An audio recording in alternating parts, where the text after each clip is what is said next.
L'éthique, leçon du 9 décembre 59, deuxième partie. Il faut noter que Note des Leben, que j'ai noté la dernière fois au tableau pendant que Pontalis parlait, c'est ce quelque chose qui intervient au niveau du processus secondaire, mais du processus secondaire d'une façon plus profonde que par cette activité corrective sur laquelle l'un et l'autre, Pontalis et moi, nous avons insisté,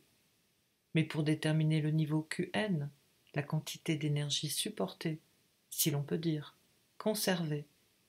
soutenue par l'organisme, pour être, à mesure de la réponse, nécessaire à la conservation de la vie. Notez-le bien, c'est au niveau du processus secondaire que s'exerce le niveau de cette détermination nécessaire. Reprenons le principe de réalité, donc, qui est invoqué sous forme de son incidence, de nécessité, ce qui nous met sur la voie de ce que j'appelle son secret, c'est ceci, que dès que nous essayons de l'articuler pour le faire dépendre du monde physique auquel la pensée, le dessin de Freud, semble exiger de le rapporter, c'est cela qui nous frappe. C'est que là, il est bien clair que ce principe de réalité lui-même fonctionne comme isolant le sujet de la réalité. Et là, nous ne trouvons rien d'autre que ce qu'en effet la biologie nous enseigne, à savoir qu'un processus d'homéostase, d'isolation par rapport à cette réalité, est ce qui domine la structure d'un être vivant. Est-ce là tout ce que Freud nous a dit quand il nous parle du fonctionnement de ce principe de réalité? En apparence, oui.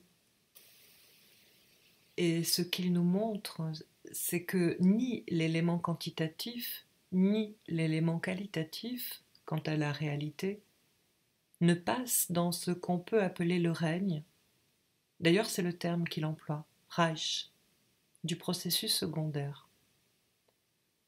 La quantité extérieure, vous ai-je dit l'autre jour, pour autant que c'est à elle que vient avoir affaire à sa terminaison l'appareil de ce qu'il appelle le système phi, c'est-à-dire ce qui, de l'ensemble neuronique, est exactement dirigé vers l'extérieur, disons en gros les terminaisons nerveuses, au niveau de la peau, des tendons, voire même des muscles et des os. La sensibilité profonde, c'est cela dont il s'agit. Tout est fait pour que cette quantité Q soit nettement barrée, arrêtée par rapport à ce qui sera soutenu de QN, d'une autre quantité. Celle qui détermine le niveau qui distingue l'appareil phi dans l'ensemble neuronique. Car l'Entwurf est la théorie d'un appareil neuronique dans lequel l'organisme reste extérieur, par position de la théorie simplement, tout comme le monde extérieur. Quant à la qualité, il nous est bien dit que là aussi, le monde extérieur ne perd pas toute qualité, mais que cette qualité vient s'inscrire, comme nous le savons, la théorie des organes sensoriels nous le montre, d'une façon discontinue selon une échelle, en somme, coupée en deux extrémités, raccourcie selon les différents champs de la sensorialité qui sont intéressés. Il est toujours constatable que l'appareil sensoriel comme tel ne joue pas seulement ici le rôle d'un extincteur, d'un amortisseur, comme nous venons déjà de le voir dans l'appareil phi en général, mais comme un tamis, nous dit Freud, mais qu'il s'agit donc de savoir quelle valeur nous pouvons donner à ces perceptions. Ici, Freud ne s'engage pas plus loin dans des tentatives de solution qui relèvent à proprement parler du physiologiste, de celui qui écrit, comme M. Piron, la sensation guide de vie. La question de savoir si le choix est fait de telle ou telle façon dans le champ propre à provoquer des perceptions visuelles, auditives ou autres, n'est pas autrement attaquée. Seulement, là aussi, nous avons la notion d'une profonde subjectivation du monde extérieur, de quelque chose qui trie, tamise, qui fait que la réalité n'est aperçue au moins à l'état naturel, spontané, par l'homme, que sous une forme profondément choisie. Ce sont des morceaux choisis de réalité avec lesquels il a affaire. Et à la vérité, dans l'économie de ce que Freud nous montre, ceci n'intervient que dans une fonction qui, par rapport à l'économie de l'ensemble, est localisée à la fonction non pas de qualité, en tant qu'elle nous informerait plus profondément comme une chose qui atteindrait une essence, mais de signes. Freud ne les fait intervenir qu'en tant qu'ils sont Qualitätszeichen, mais la fonction de signe ne joue pas tellement par rapport à la qualité opaque, elle, et énigmatique. C'est la fonction de signe, pour autant que ces signes nous avisent, nous avertissent de la présence de quelque chose qui se rapporte effectivement à ce monde extérieur, signalant à la conscience que c'est au monde extérieur qu'elle a affaire. Comment et en quoi elle y a affaire à ce monde extérieur, c'est la chose avec laquelle elle a à se débrouiller et avec laquelle, depuis qu'il y a des hommes et qui pensent et qui tentent une théorie de la connaissance, elle a tenté de se débrouiller. Freud ici ne rentre pas plus loin dans ce problème, sinon pour dire qu'il est assurément fort complexe et que nous sommes très loin de pouvoir même ébaucher la solution de ce qui peut organiquement en avoir déterminé la précision, les déterminations, la genèse particulière.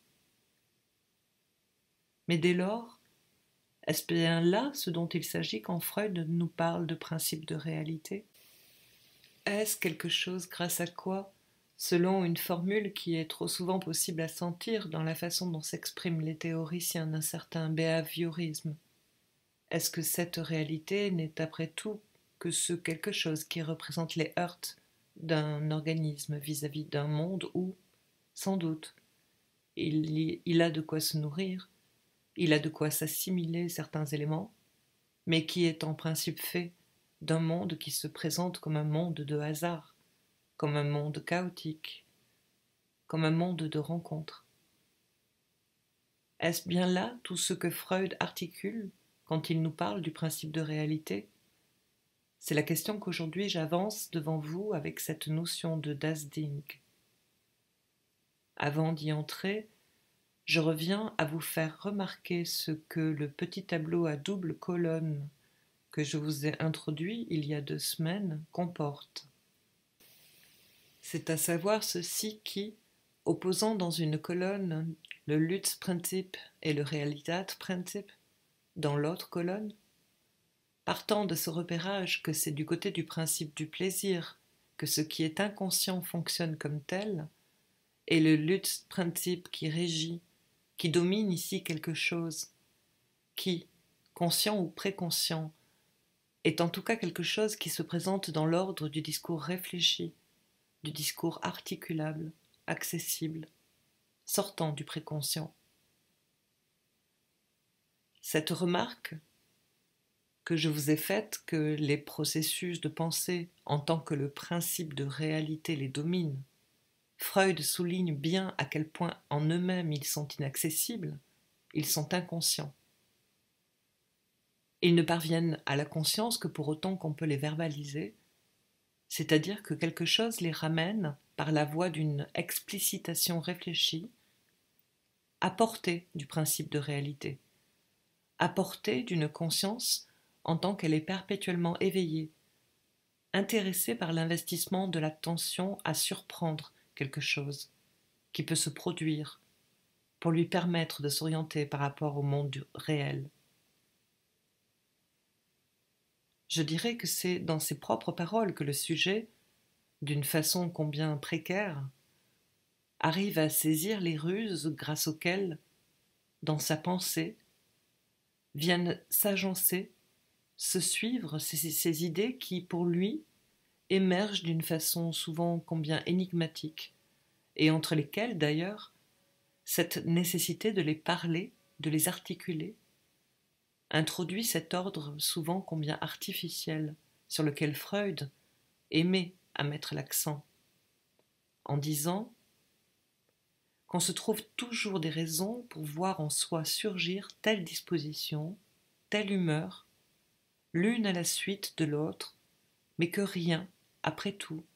ne nous confirme que dans cette explicitation que nous en donnions, le vrai ressort de leur successive émergence nous soit donné, et que ce soit là précisément ce que l'analyse apporte à notre expérience. Non seulement il y a plus que de raisons, mais il y a surabondance de raisons pour nous faire croire à je ne sais quelle rationalité de la succession de nos formes endopsychiques. Pourtant, c'est bien d'ailleurs, nous le savons, dans combien de cas, dans la majorité des cas, que la véritable liaison peut être saisie.